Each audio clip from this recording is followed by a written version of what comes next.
What's up, everybody? Old School NYC Gamer here once again, and for all of you that don't know, we're exactly 1 month away to the Classic Gaming Expo in Las Vegas, Nevada, and I have a very special guest with me. Actually, I couldn't do the Skype thing, nor, as you can see over here, I don't have a webcam, but I am speaking with, and I actually have him on the phone right over here, the head of Classic Gaming Expo, and that's Scott Schreiber. Did I pronounce that right, Scott? It's close enough for as early as we are in the morning, Schreiber, but that's good enough, man. Well, Don't worry. That was my second guess. That was my second guess too. Like, that was a funny outtake right there. But anyway, how you doing, Scott? Like you, man. I'm still waking up or falling asleep, one of the two. But glad to be here. Alrighty. Well, Scott. So for some of the viewers out there who don't know about the Classic Gaming Expo in detail, can you kind of give a quick summary of what's going to be going on this year? Well, sure. I mean, you know, this expo dates back with a 15-year heritage, right? So what we're doing is we're continuing the history and heritage of Classic Gaming Expo with some extensions and some expansions, right?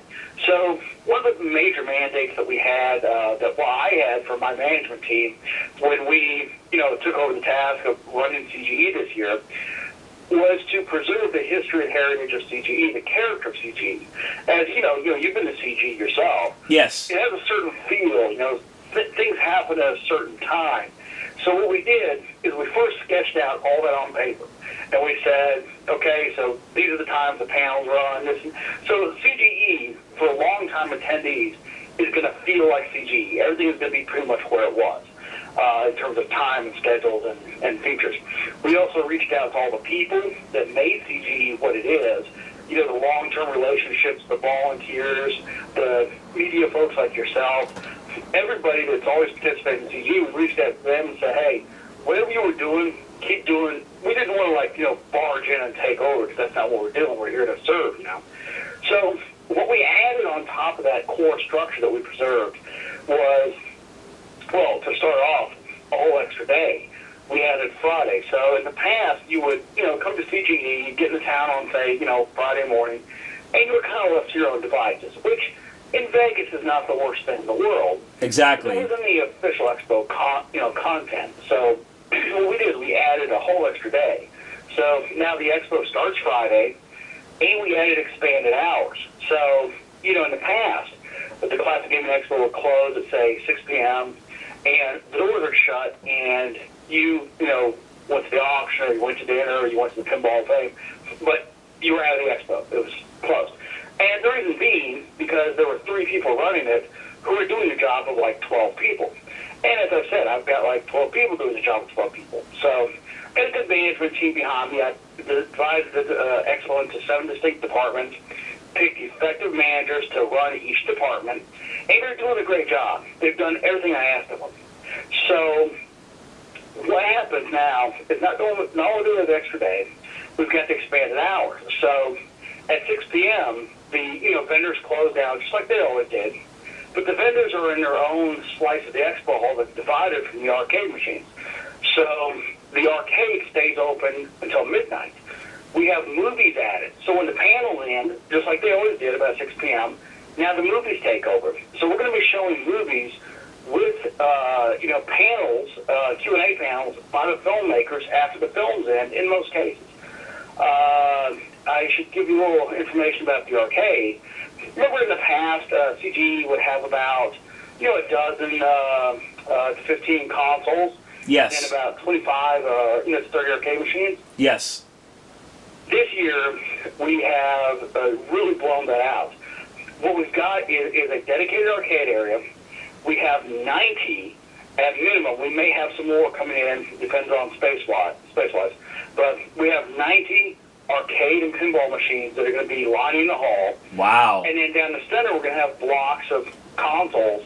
And we're going to have my mandate, when I talked to my console boss, I said, I want 50 consoles and TVs, minimum, okay? And he's delivered about 60. We're going to have a 6-station steel battalion arena. We're going to have an LCD LED arcade. We're going to have the Commodore Club. We're going to have, and then on top of that, about 50, Coleco, Nintendo, Atari, Fairchild Channel F, and television. Plus, we're going to have the new Intellivision flashback And if everything goes properly, we'll have the new ColecoVision flashback. So we're going to have a heck of an arcade setup that you can continue playing after hours. Yeah, just from looking at the schedule myself, it's good that it was definitely spread out over 3 days, because the last 2 times I was there, it was so much going on, and it felt so overwhelming, and not in a bad way, that you had overwhelming choices. But at least this year, in my opinion, now you can spread it out enough where you can get to everything and not feel like you missed something. Yeah, we've got a lot of events that run at different times. You know, for example, we're doing a number of contests in the, what I refer to as the arcade and the arcade and console. In the arcade hall, we're going to do a number of challenges. So, for example, we're going to have Mario Kart, okay? So we have about 18 cosplayers that are going to be dressed up as various Nintendo characters. They're going to be running around the expo doing stuff and all. And we got like this dude that does Mario. He be riding around on a little Mario Kart, you know. And he's going to come down and run some of the challenges. So you can go play in the Mario Kart tournament against Mario or against Luigi, you know. So that's really cool. And we have like I mentioned, Mario Kart challenges. We have those running at different times throughout the days. So if you can't get the one up on Friday, go Saturday. If your favorite panel's running on time on Saturday when the tournament's running, go to the tournament session on Sunday, right? We also have a speed run of CGE Adventures, which is, of course, a video game that Retro Gaming Roundup created about Classic Gaming Expo. Yeah, I remember. A speed run contest to win a copy of that game. Gamester81 is giving away a copy of his game. And I know I've got some others in there. I wish I had William, my console manager, on the line with us so he could rattle these off for you. Yeah, like I said, I'll eventually be fans as always. It's just gonna be a great show, man. Like I said, I will. Gary coming to perform live. It's just gonna be a great show, man. There's so much that we've added on top of what all we've kept. Yeah, like I know specifically William from Arcade USA. He's really stepped up, as you said before, with the consoles. He's done a great job, man. Everybody has. All the department heads have done a good job. Yeah, and like I said, just the fact that how you're organizing it, and with so much going on with live performances and everything else, and how it was prior to CGE years. But like I said, between Sean, Joe, and John, it was very overwhelming for them. But at least you stepped up and took the helm and kind of relieved it off of them so they could concentrate within the museum. And of course, I do believe the museum, isn't it, at least, I could be wrong on this, is it not more twice the amount of items within the museum for this year compared to 2012? I honestly have to say, I don't know an exact count. I've heard various numbers thrown around, and I don't know that they know themselves because their collection is so massive. Certainly they've added to it. There's a lot of things that, frankly, I enjoy seeing every year, like the only color vector in existence, right? But I know from, going to the alumni dinners, each year at CGE, and sitting there as the alumni talk about what all they've handed over to the Video Game History Museum, and I know the collection is growing. They get stuff all the time. They just added. John Hardy called me up the other week, and he was just running down a Halcyon, which I've got one of those, and I think he was calling to see if I had a spare game or something, because they had just lucked into one too.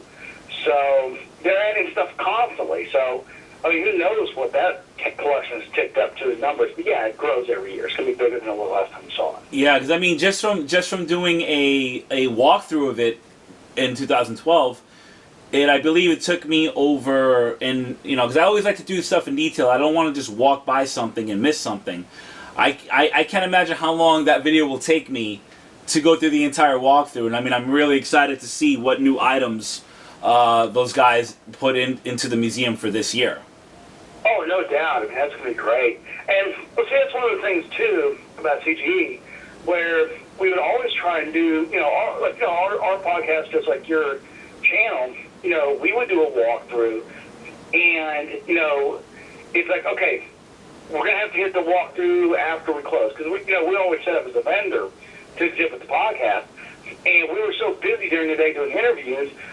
Okay, we'll run there after close. Well, we got to go down to this meeting, So having that extra day is going to be really key to. Oh yeah, it is. It's going to be there. I mean, like I said before, Scott, especially with media, whether me being a small channel or like some of the bigger channels within the gaming community, it's definitely a major plus because, like me and a lot of others, we're already planning just from seeing the schedule, and I know it will change from time to time on what panels and what's happening. We're gonna try to like kind of go and do what we got to do, but not spend the entire 3 days just doing that, because mainly for me, I want to like just get a lot of the interviews and walkthroughs and everything just done, and I want to have like that specific time during the expo just to sit back and enjoy and just see it from a retro gaming fan's perspective, just to enjoy it.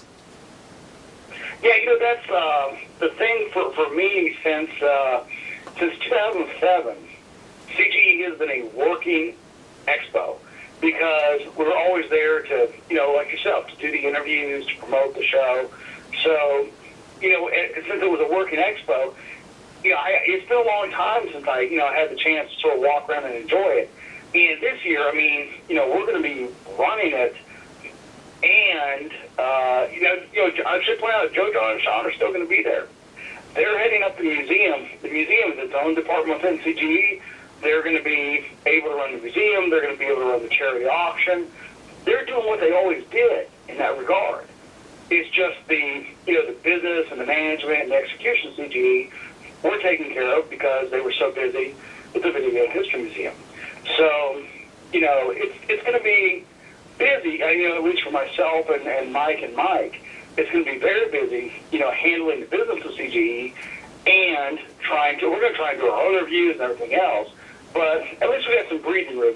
Another two things that we added to it that I think you'll find interesting is we've got opening and closing ceremonies.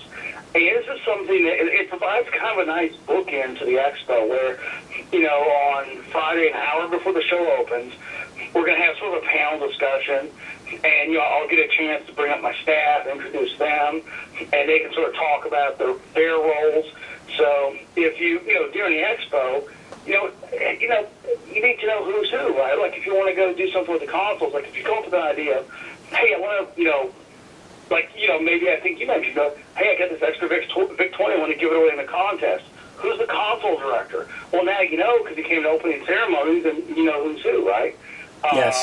We're going to talk about the show and, what's there, and what's coming. And, when it's all over, once the doors close and the vendors start tearing down, we're going to do it after the show closing ceremonies where we can, sort of swap stories, talk about the year of CGE and, maybe wishes and hopes for future CGEs. So it's going to be an interesting addition, I think. Yeah, exactly. Like I said, there's just so much going on.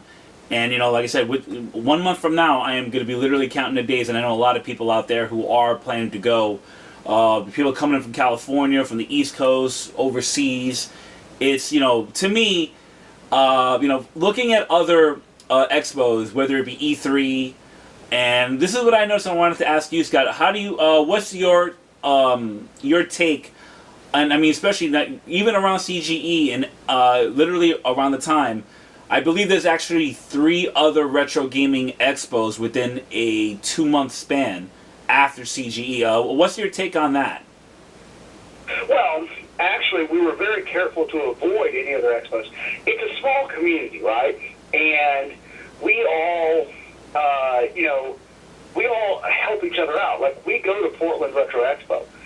We go to expos all over the world. We were just over in England at Blackpool for Play Blackpool. Yes, I heard. We were at Revival Retro Expo in Wolverhampton, England. We go to Portland Retro Gaming Expo. Portland Retro Gaming Expo is one of the exhibitors at CGE. Yeah. So we all mutually, support each other.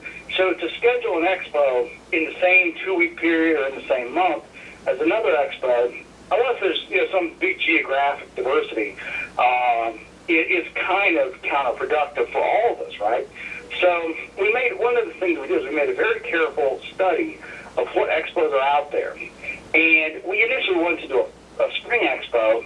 Timing-wise, it was simply impossible. It just couldn't be done.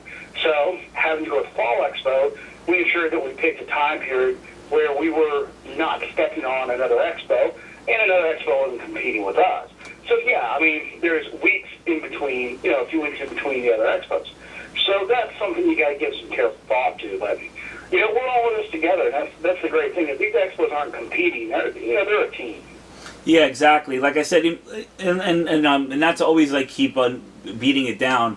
Like I said, just looking at all of what's going on, to me, just like with PAX East and PAX E3, there's always tons of stuff. But for the fact that it's more of a niche community, but still, it's not. It is a community, and I go to expos, like I was saying, all over the world. Okay, me and UK Mike, SoCal Mike.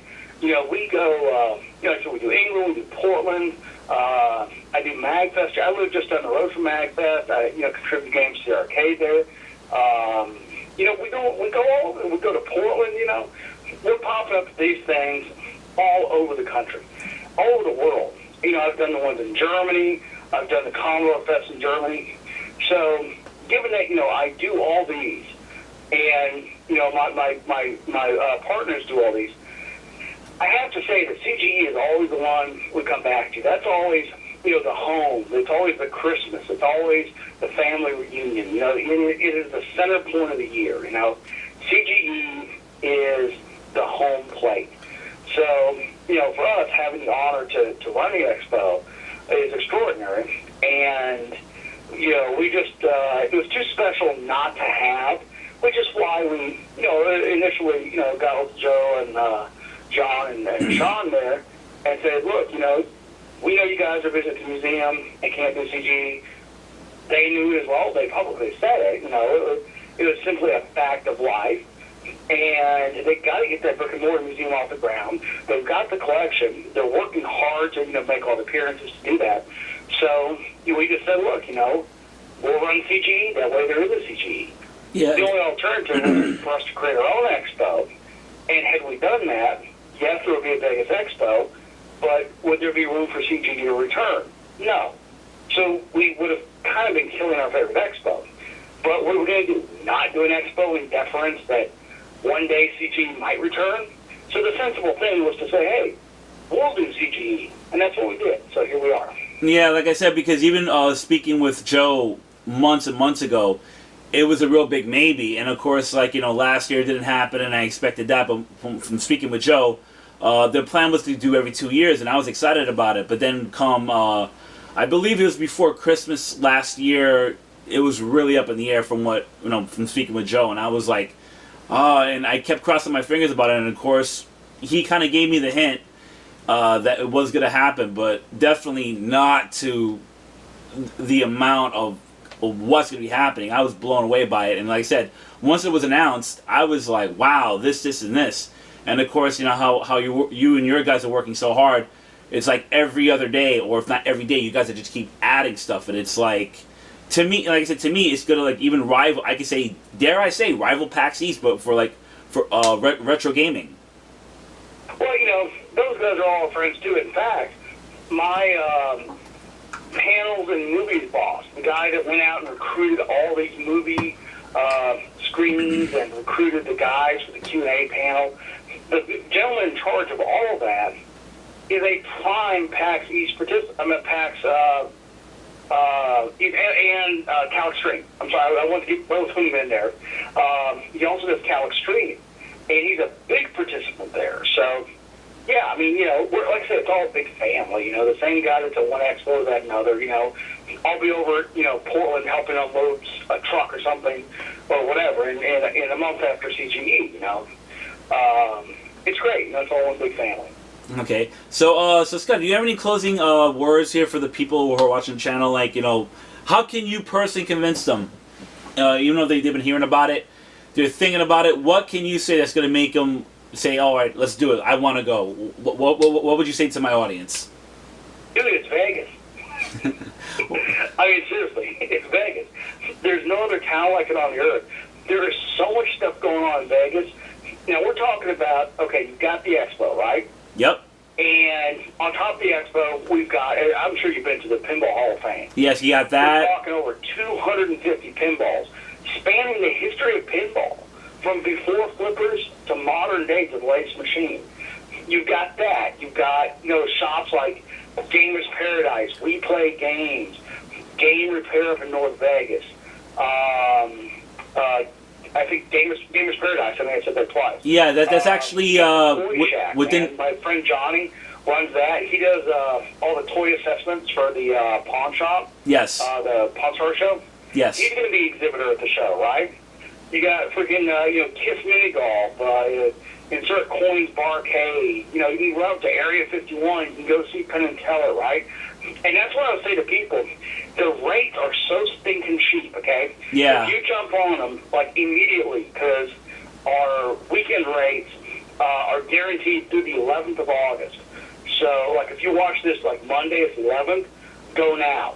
But what the hotel did for us is they extended some of the other rates so that, the week before and after CGE, there are days in there where it's $21 a night. You can't stay at the Motel 6 in your local town for $21 a night. Exactly. So my advice as someone who, goes to Vegas a lot is to go ahead and book at least an extra 6 days. Book a few days before CG, a few days after, show up, go see some shows, check out some of the museums, go to the racetrack, have fun, man. Just enjoy everything. Yeah, because... And see, the best retro gaming expo ever, and then go enjoy Vegas some more. Whatever you're into in Vegas, you're going to find it. Yeah, there's a wonderful town. There's something... Whole package, man. Yeah, there's something for everybody. So if you're not into gambling, but you want to go, just sightseeing, especially now, Vegas is still building up, sadly to me, like I said, because I'm more...